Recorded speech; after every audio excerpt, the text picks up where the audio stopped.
This is Unit 3, Lesson 9. So in this lesson we're going to talk about lines of symmetry. So we'll address what is a line of symmetry, how do we determine the number of lines of symmetry in a polygon, how do we draw them. So please make a vocabulary term for symmetry of a figure. That means there is a basic rigid motion that maps the figure back onto itself. So three types of symmetry are line symmetry, rotational symmetry, and point symmetry. In this particular lesson, we're going to talk about line symmetry. So there are four different ways to describe line symmetry, but they all mean the same thing. So line symmetry occurs when two halves of a figure mirror each other across a line. The line of symmetry is the line that divides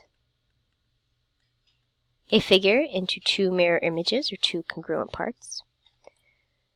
So the simplest test is to fold the figure along the supposed line of symmetry and see if the two halves of the figure coincide. So for example, if I look over at definition 2, if I fold the figure along this line here, the two sides will correspond. So this point will fall on this one will fall on this one will fall on this one.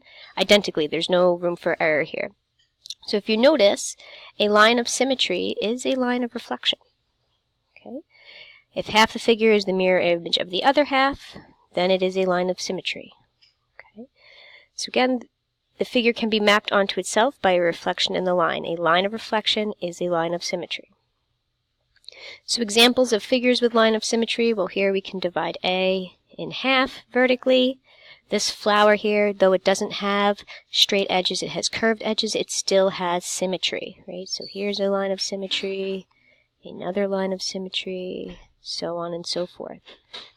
Similarly with a butterfly, if we divide the butterfly down the middle, we get two congruent halves. Or if we folded the butterfly's wings up onto one another, each side of each wing would overlap identically with the other. Right? So when a butterfly doesn't have its wings open, the two sides are congruent. And we also have a square, which has multiple lines of symmetry. The diagonals, vertical, horizontal. Right, we have examples of non-lines of symmetry. So there's no line I can draw in this first triangle that will fold this triangle onto itself. There's nothing I can do here.